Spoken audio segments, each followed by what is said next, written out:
Hey AP Lang teachers, Beth Hall here from Coach Hall Writes. Today's video is all about 5 ways to easily incorporate grammar into your AP Lang instruction. Before we begin, I would like to invite you to check out the description box below. There you will find a link to my AP Lang teacher email list.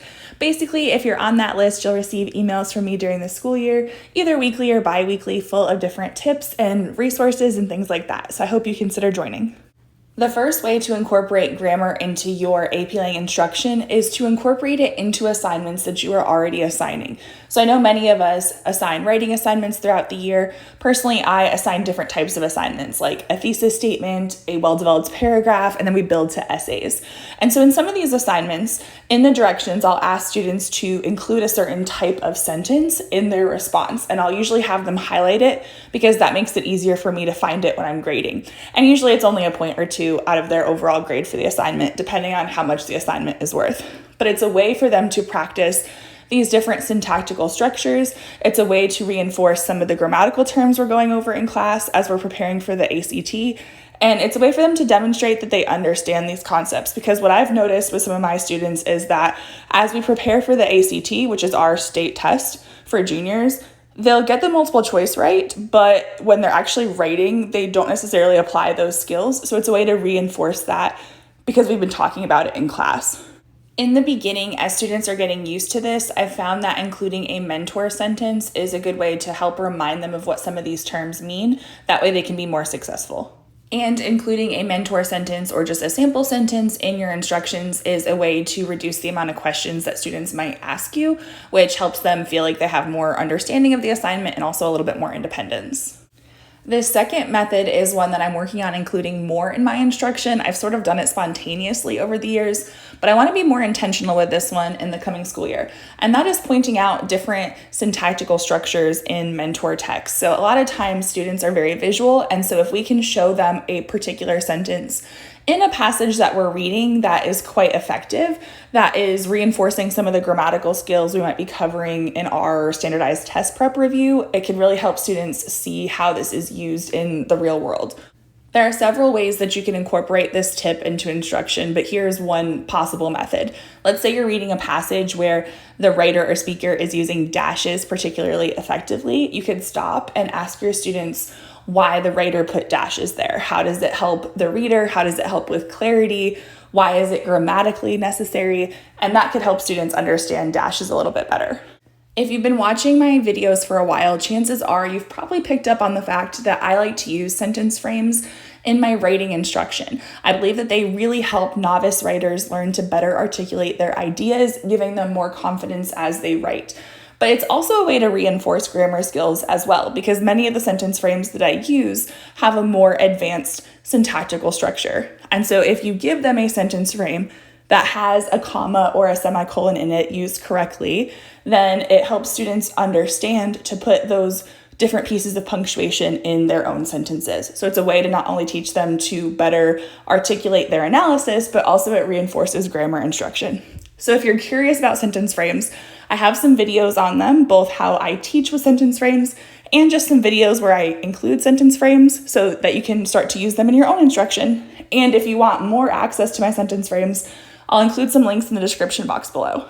With all of the skills that we have to teach as AP Lang teachers, a lot of us are looking for quick ways to embed grammar instruction into our existing curriculum. So one way that I found to do this that's pretty quick is through bell work. And it's actually really helpful because as students are completing their bell work, you as the teacher can take attendance and do other things that you need to do at the start of class. And it only takes about 5 minutes. So one thing that I would say though is with this grammar bell work, I still like to spend at least an extra 5 minutes going over the right answers because that holds students accountable. It gives me an opportunity to address any misconceptions, and it helps me understand which concepts they do and don't understand to inform future bell work. I'll be really honest, I don't do bell work every single day in my class because sometimes I really need the whole 45 minutes for the lesson that I have planned. But I do try to work in bell work maybe 3 days out of the 5 days during the week, or I might have a week off and a week on. That way I can do a week without bell work and a week with bell work. That just works for me, but if you like to have bell work every single day for that routine, I applaud you for that. Go for it as well. But if you're like me and you don't do it every day, I just don't want you to feel guilty for not doing it every single day. So With bell work, I've been working on some digital bell work because we are now one-to-one at my school and we're trying to use a lot less paper because of COVID. So here are the top 3 ways that I have found to do grammar bell work. We use Google Classroom, so I have done it as a Google question, and I've done it where it's multiple choice, where students just click A, B, C, or D, or I've done it where it's a short response and they have to tell me what the answer is and why. So it just really depends on which one I want to do that day. I give them the sentence, kind of like an ACT style sentence where it's just one sentence. And then because I haven't found a way to underline it yet on the Google question part, I literally have to put parentheses at the end of the sentence that says underline portion equals, and then whatever I want them to adjust. They've gotten used to it. It's pretty self-explanatory, but it's a really quick way to do it. And then with the Google question features, I can see who answered what. So I can say, oh, okay, maybe 2 kids answered A, but everybody else answered B. So I just want to review why A isn't the right answer and just go over those misconceptions. So it lets you see the percentage of students that answered each question answer, so you can kind of see how students are doing with this. Now, for the record, because students can talk to each other, they can Google things, I have this be 1 point, and my grade book is set up for total points. So I don't know that I've really had anyone try to cheat with these, because I give a disclaimer at the beginning of the year that I want them to try their best so I know how to better help them. And it's only 1 point, so it matters very little. So there's basically no incentive to cheat whatsoever. And with the rapport I have with my students, I have found that that works really well. So just FYI, it's literally 1 point in my grade book, and that de-incentivizes cheating. I've also tried using Google Slides with movable pieces to reinforce concepts. Students find that pretty interesting, so I'll include a little clip here of what that looks like. And then another way that I'm doing this year is basically a self-checking resource. So it uses conditional formatting to tell students if their answer is right or wrong. So if it's correct, it turns green. If it's incorrect, it turns red. Now, again, they can just see what color it turns and then change their answer. So again, it's only 1 point in my grade book, but it does sort of reinforce that concept of these different grammatical topics. So if you guys want access to these, they are in my TPT store. It's a growing resource, so I will be adding more to them throughout the school year.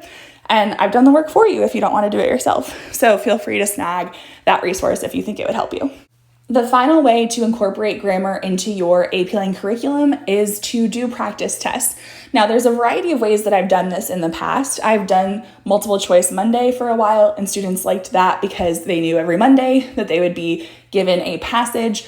They would answer the questions either independently or in pairs or a small group. We'd go over the answers. I tried to vary it up each week because I didn't want it to always be the same methodology, because that would get boring. And quite frankly, after a while, multiple choice Monday itself got a little bit boring, but students learned well from each other. I like to make it collaborative, and I like to really take time to go over the answer explanations. So I did this for both the ACT prep that we had to do and AP Lang prep, so both grammar and reading. You could also use AP Classroom. I would do that every once in a while, maybe at the end of a unit. My students don't tend to like AP Classroom as much, so I try to do it every once in a while just so that we're using that resource. But there's also other great resources out there. There are some released SAT tests, so you could take a passage from that, or you could give your students a full test if you want to. There's also Khan Academy, and there are fewer released ACT tests, but there are several out there, so you could do something on paper or digitally. So basically, working in those passages really helps reinforce the concepts that you've gone over in class. So I try to do these practice tests maybe not the very beginning of the school year, but after we've already gone through the grammatical skills through bell work. That way I can see which skills they've mastered and which skills we need to revisit. Something else to consider with multiple choice passages is that ultimately when students take a standardized test, they are timed for this. So it really depends on how many questions there are and which test we're practicing for, but I will set a timer. That way students are used to having a time limit to answer these questions. Now, the first few times we do it, I give them more time than they need, and then I gradually reduce the time until we're at whatever the testing time is. So I have to consider, are we doing just a passage or are we doing the full test? And it helps if you give them a little bit of extra time in the beginning, because some students are still learning to pace themselves. At the end of every school year, I ask my AP Lang students which activities we've done that have helped them the most. And each year, the top thing that has helped students is just practice with timing. And they say this for both multiple choice and for the writing. So again, we want to do that gradual release because we don't want to intimidate them too much right off the bat. Because remember, at the beginning of the school year, they haven't been exposed to all these skills yet. So we have to work toward the goal. However, if we don't time them, then we're not setting them up for success for the test that they're taking. Don't forget to check out the description box below. There you will find the link to join my AP Lang teacher email list. I'll also include some links to the resources I mentioned in this video that I believe might help you with your AP Lang instruction this year. If you guys have any video requests, please leave that in the comments as well so I can help you out. And until next time, guys, happy teaching!